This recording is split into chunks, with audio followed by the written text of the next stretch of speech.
छोटी से शहर भिवानी के एक मोहल्ले में रहता था 14 साल का अर्जुन वर्मा, एक मध्यम वर्गीय परिवार का लड़का जिसकी दुनिया 2 कमरों के मकान में सिमटी थी। पिता स्कूल टीचर थे, माँ एक सिलाई सेंटर चलाती थीं। घर में पैसे तो बस जरूरत भर के होते थे, पर अर्जुन के सपनों की कोई सीमा नहीं थी। अर्जुन पढ़ाई में अच्छा था, लेकिन उसका असली लगाव था बिजनेस आइडिया से। जब उसके दोस्त कॉमिक्स पढ़ते, वो यूट्यूब पर बिजनेस के वीडियोस देखता, स्टीव जॉब्स और इलॉन मस्क के इंटरव्यू सुनता। उसके पास मोबाइल भी नहीं था, वो अपनी माँ का पुराना फोन इस्तेमाल करता, लेकिन उसका दिमाग नए नए विचारों से भरा रहता। एक दिन अर्जुन ने देखा कि उसके स्कूल के पास एक ठेले वाला रोज ठंडा नींबू पानी बेचता है। गर्मी के मौसम में उसके पास भीड़ लगी रहती थी, लेकिन वो आदमी प्लास्टिक के घटिया गिलास और गंदे पानी का इस्तेमाल करता था। अर्जुन को ख्याल आया, अगर मैं स्वच्छ, हेल्दी और स्टाइलिश नींबू पानी बेचूं तो कैसा रहेगा। उसने इस आइडिया पर रिसर्च शुरू की। उसने देखा कि लोग अब हाइजीन को लेकर सजग हो रहे हैं। उसने एक छोटा सा प्लान बनाया, लेमन क्राफ्ट नाम की एक छोटी सी स्टॉल,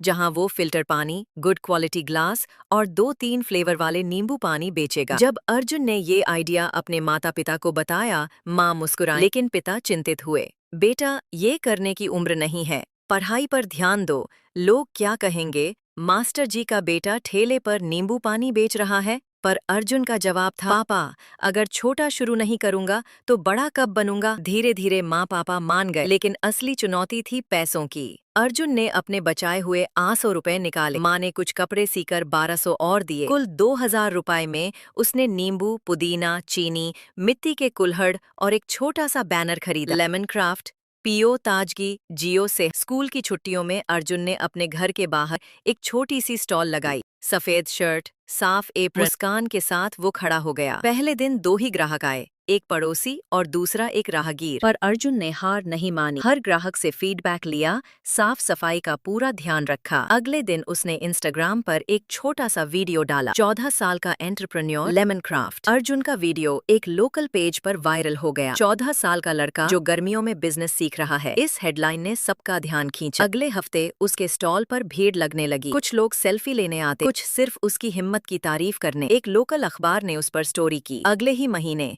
एक एनजीओ ने उसे यंग चेंज मेकर अवार्ड के लिए नामांकित कर दिया। अर्जुन ने अपने बिजनेस को और प्रोफेशनल बनाने की ठानी। उसने फ्री ऑनलाइन कोर्सेज से सीखा, कॉस्टिंग कैसे करते हैं, हाइजीन सर्टिफिकेशन कैसे मिलता है, ब्रांडिंग और सोशल मीडिया पर कैसे प्रचार किया जाता है। उसने अपने छोटे भाई के साथ एक मेन्यू कार्ड बनाया, regular lemon, mint lemon, honey ginger lemon और आम पान्ना। अब वह हर दिन 60 से 70 गिलास नींबू पानी बेचता और रोज 600 रुपए से 800 रुपए से एन में ही उसने 20,000 रुपए से ज्यादा कमा लिए। अर्जुन ने अपनी कमाई का हिस्सा अपने पिता को देकर कहा, पापा, ये मेरी पढ़ाई के लिए रख लो, पर बाकी पैसे से मैं एक और स्टॉल खोलना चाहता हूँ। पिता की आंखों में आंसू थे, गर्व के। उन्होंने पहली बार कहा, तू आगे बढ़ बेटा, मैं तेरे साथ हूँ। अर्जुन ने स्कूल के पास एक और स्टॉल खोला, इस बार अपने दोस्त रघु के साथ पार्टनरशिप में। उसने स्टॉल के लिए क्यूआर कोड पेमेंट शुरू किया और इको फ्रेंडली पैकेजिंग अपनाई। अब अर्जुन का सपना था लेमन क्राफ्ट को एक ब्रांड बनाना। उसने एक छोटी वेबसाइट बनाई और स्थानीय होटलों से संपर्क करना शुरू किया। उसका आइडिया था हेल्दी ड्रिंक को